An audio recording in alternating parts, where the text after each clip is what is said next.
Saat jalan-jalan ke Dieng, ke Wonosobo dan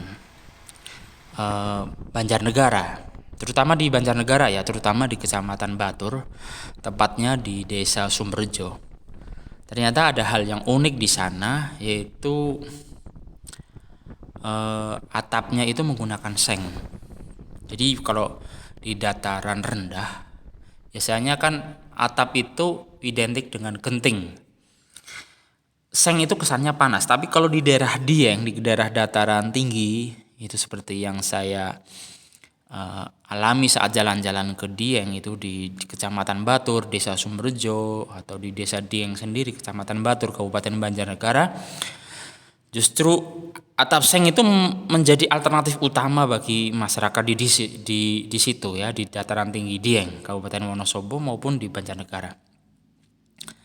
Saya cukup bingung juga sih, Dieng itu sebetulnya milik Banjarnegara atau Wonosobo, tapi menurut administrasi yang resmi dari pemerintah sebetulnya itu lebih pada Banjarnegara. Cuma Wonosobo itu menjadi pintu masuk ke Dieng. Jadi oke lah, Banjarnegara dan Wonosobo itu memiliki Dieng, udah gitu aja. Biar tidak menimbulkan sesuatu yang tidak diinginkan. Oke. Otomatis karena seng itu banyak digunakan di daerah-daerah dataran tinggi seperti di daerah Dieng, Wonosobo dan Banjarnegara, tidak mengherankan popularitas penggunaan seng sangatlah tinggi. Nah, ini adalah peluang bagi kalian, bapak-bapak, ibu-ibu semuanya yang terjun dalam bisnis material ya. Karena ini menjadi populer dan banyak sekali bangunan itu yang menggunakan atap seng. Nanti akan saya jelaskan kenapa harus menggunakan atap seng dan kenapa ini menjadi populer. Atap yang terbuat dari seng ini menjadi sangat populer. Ya pertama karena atap seng adalah satu jenis atap yang mudah untuk dipasang, kemudian mudah untuk dibawa. Kemudian juga tidak membutuhkan banyak tenaga saat memindahkan seng ini dari tempat yang satu ke tempat yang lain, tidak seperti genting ya. Genting itu ribet banget, harus ya membutuhkan banyak orang lah. Kalau seng itu cukup 2 orang, kita depan belakang kita angkat bisa. Kemudian ini yang penting karena ini ada hubungannya dengan dataran tinggi ya. Di tempat yang berhawa dingin di siang hari, atap seng akan menyimpan suhu panas. Ini yang penting. Sehingga pada malam hari saat warga pegunungan itu masuk ke dalam rumah hunian mereka, suhu di dalam ruangan tidak begitu dingin karena hawa panas yang disimpan selama seharian, siang tadi dari pagi sampai sore disimpan di seng. Jadi atap, ya sebetulnya atap adalah salah satu aspek yang paling penting dalam konstruksi bangunan. Atap ya, kalau tidak ada atap gimana? Kalau panas kepanasan, hujan kehujanan. Jadi ini menjadi salah satu konstruksi yang penting dalam bangunan. Seluruh bangunan perlu memiliki atap yang baik. Ya, yang baik itu yang bagaimana? Ya, oke lah. Yang baik itu kalau misalnya di dataran tinggi adalah menggunakan seng itu sudah pas atau sudah baik. Ya, sudah cocok itu. Jadi seluruh bangunan perlu memiliki atap yang cocok sebetulnya. Baik dari segi menyesuaikan suhu dan sebagainya. Yang jelas harus bisa melindungi penghuni rumahnya dari berbagai hal, sehingga intinya adalah atap itu bagaimana fungsi atap yang baik itu bisa menjadikan nyaman para penghuninya. Ya, nyaman orang yang berada di dalamnya.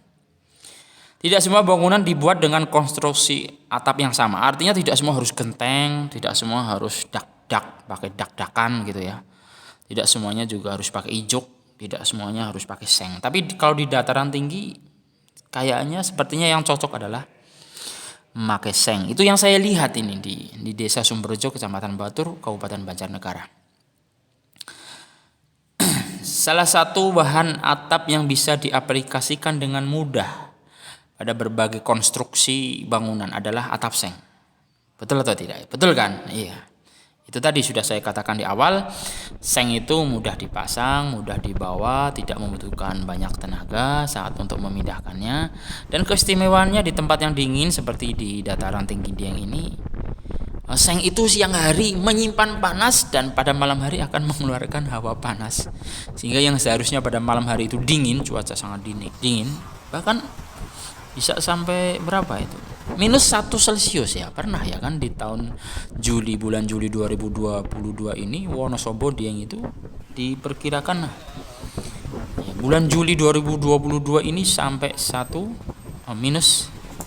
derajat Celcius. Nah ini kan berarti seng itu memiliki kontribusi yang bagus untuk menambah kenyamanan para penghuninya. Ya kalau pagi siang masyarakat penduduk Dieng itu kan bekerja di perkebunan karena di situ kan ladangnya tembakau, kentang, sayur mayur dan sebagainya.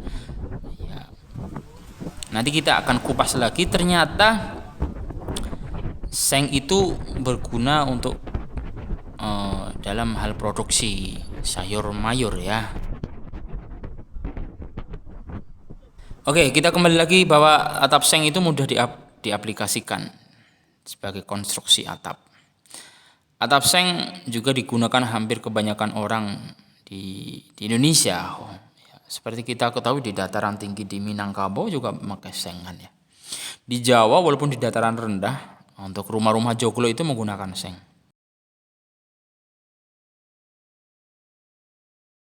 Jadi itu alasan ya karena mudah dibawa, mudah diaplikasikan.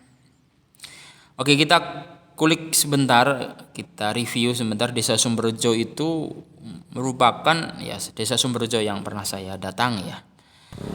Merupakan sebuah desa di wilayah Kecamatan Batur, Kabupaten Banjarnegara. Awal-awalnya dulu desa ini bukan Sumberjo tapi Desa Sumber dan Desa Simbar. Ada 2 desa, tapi digabungkan pada tahun 1982. Ini berdasarkan instruksi keputusan gubernur ya, tahun 82. Tentang penghapusan dan penataan kembali desa-desa. Penggabungan ini ternyata karena disebabkan oleh adanya bahaya gas beracun sinila di Kecamatan Batur, Banjarnegara. Bahwa Dukuh Simbar dan Dukuh Serang yang terletak di bekas Desa Simbar kemudian digabungkan menjadi Desa Sumber ya, mungkin karena kondisi orangnya, penduduknya yang lari bedol desa sehingga menjadi sedikit sekali sehingga tidak mungkin menjadi satu desa. Jadi digabungkan, ada regrouping ya. Kemudian setelah 82 berdasarkan keputusan Gubernur Jawa Tengah, maka Desa Sumber yaitu yang tadinya Desa Sumber dan Desa Simbar digabungkan menjadi sebuah desa baru memiliki nama baru, namanya Sumberjo. Adapun saat sekarang ini yang menjadi pusat sumber gas beracun adalah di kawasan Kawah Timbang di Desa Simbar ya, di Dusun Simbar ya. Zaman dahulu Dusun Simbar ini menjadi desa, tapi sekarang menjadi dusun saja. Total saat sekarang ini tahun 2022 ini Sumberjo, Desa Sumberjo Kecamatan Batur Kabupaten Banjarnegara memiliki penduduk sekitar 4.600-an jiwa atau bahkan mungkin lebih ya, 4.700-an jiwa. Wilayah Desa Sumberjo itu memiliki luas sekitar 469.000 hektar. Sebelum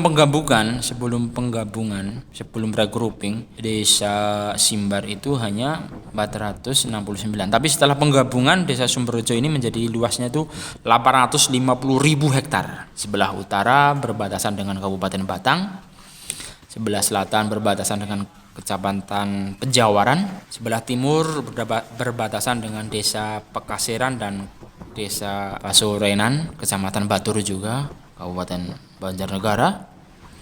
Sebelah barat berbatasan dengan Desa Batur, Kecamatan Batur. Jadi uniknya Desa Sumberjo adalah desa paling utara dari Kabupaten Banjarnegara. Ya, karena utaranya sudah menjadi milik Kabupaten Batang, ya, Batang, Jawa Tengah. Ada 5 dusun di sini ya, ada 5 dusun termasuk Dusun Simbar tadi. jarak ke ibu kota kecamatan ke kecamatan Baturnya cuma 1,5 kilometer ke arah barat. Jadi kalau ke arah barat dari desa Sumberjo ke arah barat itu sudah sampai ke kecamatan Batur. Tapi kalau ke Kabupaten Banjarnegaranya dari desa Sumberjo ini cukup jauh, yaitu 42 kilometer.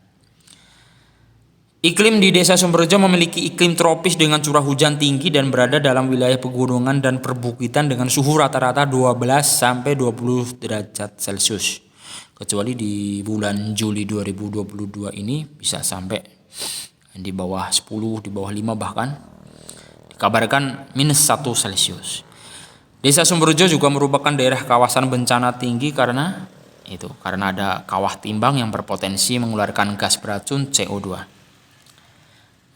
Kasus ini pernah mencuat pada tahun 1979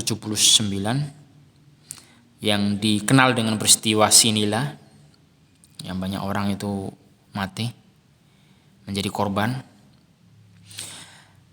Selain itu kondisinya berbukit dan ada ancaman lain selain ancaman dari gas beracun adalah bencana tanah longsor, karena kita ketahui perbukitannya itu hampir semuanya ditanami dengan sayur-sayuran. Oke, itu kita review. Adapun ketinggiannya, posisi topografisnya itu berada di atas ketinggian 1650 meter di atas permukaan laut, jadi sangat dingin. Karena ketinggian itu, pemukiman rumah hunian di Desa Sumberjo itu memiliki keunikan dalam penataan lingkungan. Ya, jadi rumahnya kondisi karena ekstra yang super dingin, kabut itu turun tiap hari sehingga kelembaban itu tinggi. Serta memiliki angin lokal yang cukup tinggi, jadi angin lembah atau angin dari gunung. Gunung ini banyak di sini. Bahkan di desa lain itu hampir mencapai 2000 meter di atas permukaan laut. Ya, jadi luar biasa dingin. Memang sangat dingin. Nah, bila dilihat dari fisik bangunannya, terlihat bahwa di desa-desa Sumberjo dan desa Dieng di Kecamatan Batur, Kabupaten Banjarnegara, banyak terdapat bangunan yang terbuat dari bahan batu alam. Artinya karena batu tinggal ngambil. Oleh zaman dahulu dinding itu dibuat dari gedek, dari anyaman bambu. Dicat, dioker ya, dioker. Dicat itu sederhana dengan batu gamping. Maksudnya cairan cat itu dari batu gamping yang dihaluskan dengan air kemudian untuk ngecat ya, atau biasa disebut dengan rabuk atau ya dengan cat gamping. Itu mungkin setiap lebaran dicat atau dioker atau dicat dengan bahan lain sehingga anyaman bambu ini yang tadinya itu banyak ventilasinya, berlubang-lubang, ini menjadi rapat dan tebal. Bahkan bisa sampai 2 cm, 3 cm, 5 cm ketebalannya. Tapi saat ini sudah menggunakan batu, karena artinya batu itu dinding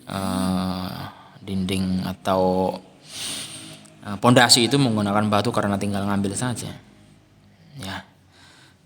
Kemudian banyak bangunan dinding itu, bahkan atap itu yang dicat dengan warna gelap. Ya, ini karakteristik atau keunikan. Itu tadi penggunaan bahan bangunan batu alam karena tinggal ngambil saja ya, dengan pertimbangan efisiensi ya, untuk dinding, untuk pondasi. Kemudian adapun karakteristik lainnya yang unik adalah pemilihan bahan bangunan seng untuk dinding dan atap untuk menyikapi udara dingin tentunya ya. Jadi dinding-dinding itu pakai seng, atapnya pakai seng. Kalau kita bayangkan panas banget, tapi ternyata tidak, karena di sana cuacanya sekitar ya 10 derajat, 12 derajat, 15 derajat. Dengan seng untuk dinding dan atap, para penduduk itu bisa mendapatkan kehangatan baik pada siang, lebih-lebih pada waktu lama. Bahkan konon katanya sekarang sudah tidak pakai dinding seng tapi pakai batu Ya, artinya bukan pakai tembok batu bata tapi pakai batu alam. Hampir kebanyakan rumah-rumah hunian di Desa Sumberjo memiliki sedikit lubang angin. Itu dilakukan guna menyikapi suhu udara dingin. Masyarakat tersebut memiliki tingkat kenyamanan terhadap dingin sekitar 20 di bawah umum. Dalam pengamatan sepintas, masyarakat menyebutkan bahwa kepemilikan bahan dan beberapa penataan bangunan tersebut memang dengan pertimbangan menyesuaikan kondisi alam serta dapat mendukung ekonomi, sehingga mencari bahan yang tidak tembus angin, ringan, tahan terhadap dingin dan tidak lapuk. Ini cocok ya. Maka penggunaan seng di daerah Banjarnegara, khususnya di dataran tinggi Dieng ini, karena memang ekonomis ya, penggunaan seng itu ekonomis, menyesuaikan dengan kondisi alam yang dingin, mencari bahan-bahan yang tidak lapuk ya, karena kelembabannya sangat tinggi ya. Coba kalau bukan seng, bahan-bahan tertentu yang mudah lapuk terhadap dingin ya cepat rusak. Kemudian ringan, tidak tembus angin. Nah, hal-hal seperti ini menjadikan desa ini telah memiliki strategi tersendiri dalam penyelesaian permasalahan alam. Mereka bisa ini sudah menjadi tradisi atau budaya dalam mensikapi kondisi alam, suhu, angin, kelembaban dan sebagainya. Ini kita bisa melihat di daerah-daerah, khususnya di Desa Sumberjo, Kecamatan Batur. Jadi ini hal yang sudah turun-temurun dan sudah menjadi tradisi dan memang harus seperti itu. Mereka membangun rumah itu dengan menyikapi iklim, menyesuaikan dengan iklim, adanya suhu yang dingin, tingkat kelembaban yang sangat tinggi, adanya angin yang berhembus. Jadi penataan bangunan itu menyikapi ya suhu tersebut. Suhu udara yang rata-rata dingin sangat terasa pada saat angin berhembus, dan terkadang angin berhembus ini membawa uap air atau kabut. Sehingga rumah-rumah itu kita saksikan rumah-rumah itu sedikit lubang, sedikit ventilasi. Dan mereka punya adat kebiasaan, mereka sering berkumpul ya. Bahkan rumah itu berfungsi selain sebagai tempat hunian juga sebagai tempat untuk menempatkan hasil panenan. Jadi ini alternatif utama ya, seng itu menjadi alternatif utama yang dipilih oleh masyarakat secara tradisi, secara turun-temurun juga sebagai dan fungsional. Fungsinya seperti itu. Bangunan atap seng pada rumah hunian, gudang, bahkan sarana umum seperti sekolah, saya lihat itu sekolah SD itu pakai seng. Ini bagus untuk memanaskan bangunan. Jadi ada tanaman-tanaman tertentu yang ketika dipanen itu memang harus dipanaskan, diangin-anginkan istilahnya orang-orang Banjarnegara. Tapi tidak boleh dianginkan di luar rumah. Jadi tidak boleh langsung terkena terik matahari langsung, tapi harus diangin-anginkan. Solusinya adalah harus diangin-anginkan di dalam rumah. Ya, harus terkena angin. Tapi anginnya juga tidak boleh banyak. Maka sebetulnya dinding menggunakan gedek yang masih berlubang yang belum dicat itu bagus untuk produksi hasil pertanian. Tapi karena semakin lama semakin kesini orang-orang itu sudah tidak membutuhkan ruangan dalam rumah untuk mengangin-anginkan tembakau atau hasil panenan lainnya, maka sekarang kita lihat, bahkan saya lihat sendiri itu gedek-gedek itu sudah rapat, sudah berulang kali dicat ya, diberi kapur atau diberi oker. Gitu. Jadi sekali lagi yang pengamatan saya itu bangunan yang menggunakan atap atau dinding seng itu tidak cuma rumah hunian, tapi rumah-rumah umum. Zaman dahulu memang dinding itu menggunakan gedek. Ya mungkin karena mudah masuk angin itu kemudian dicat ya. Tapi sekarang saya lihat rumah-rumah itu sudah mengikuti perkembangan zaman, sudah pakai apa? Sudah pakai batu bata tembok. Jadi kalau jualan AC, bisnis jualan AC di Dieng itu gimana ya? Laku ndak ya? Tapi kalau Anda jualan seng, konstruksi seng baja ringan, eh, dan yang sebagainya yang berhubungan dengan seng-seng itu ada kemungkinan punya peluang besar untuk bisnis ini. Jika pemilik rumah itu adalah sebagai petani tembakau, maka fungsi dinding rumah yang terbuat dari anyaman bambu atau yang biasa disebut gedek itu berfungsi untuk mengangin-anginkan tembakau seperti saya jelaskan di awal tadi. Memang dulu itu rumah itu punya fungsi double, jadi sebagai tempat hunian untuk berkumpul, berteduh, untuk istirahat, tapi juga untuk sarana produksi. Dan kalau kita lihat di pegunungan itu rumah itu berkomunitas dan ngumpul, jadi sangat rapat sekali. Jadi kemungkinan untuk membuat rumah di samping kanan kiri itu sudah mulai sulit, sehingga rumah itu ke atas, rumah itu di tingkat. Nah ini fungsinya, kemudian ada beberapa ruangan di atas itu untuk tempat tinggal dan untuk tidur, ruang bawah itu untuk menyimpan hasil panenan. Jadi walaupun sekarang itu sudah di tingkat, tidak lagi menggunakan dinding gedek atau anyaman bambu, tapi menggunakan tembok, tapi tetap itu punya fungsi yang strategis bagi produksi hasil dari tanaman atau sayur-sayuran. Pada awalnya zaman dahulu memang atap yang terbuat dari seng itu masih belum memiliki desain yang beragam, tidak seperti sekarang ya. Sangat beragam. Seiring dengan berjalannya waktu, para perusahaan-perusahaan, pabrik-pabrik pembuat seng itu ya mungkin dengan untuk pengembangan pemasaran, kontur seng itu sekarang lebih variatif dan sangat beragam. Ya kita lihat ada yang bentuknya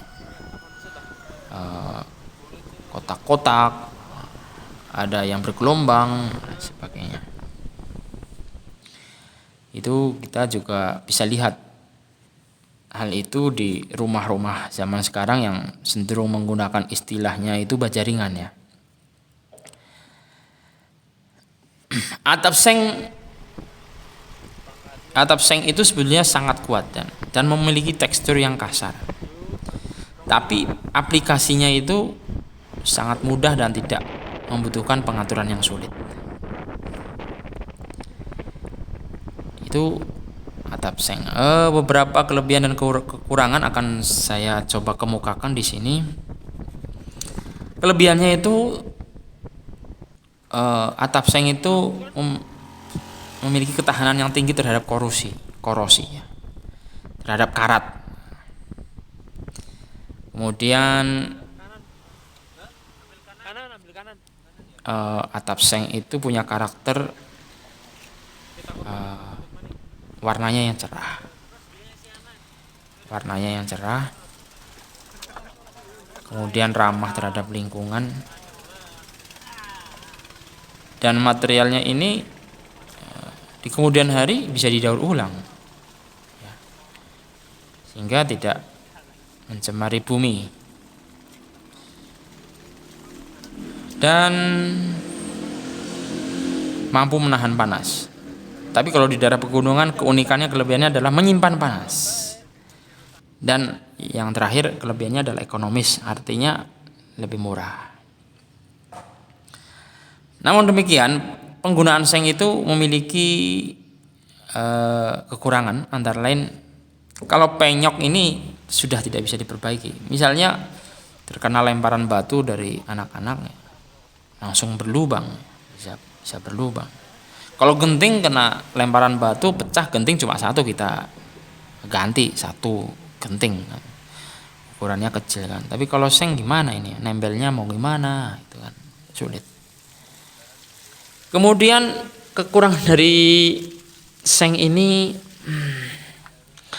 harus hati-hati dalam memasangnya, karena kalau tidak, desainnya itu tidak cocok ya, akan terlihat bangunan itu jelek ya.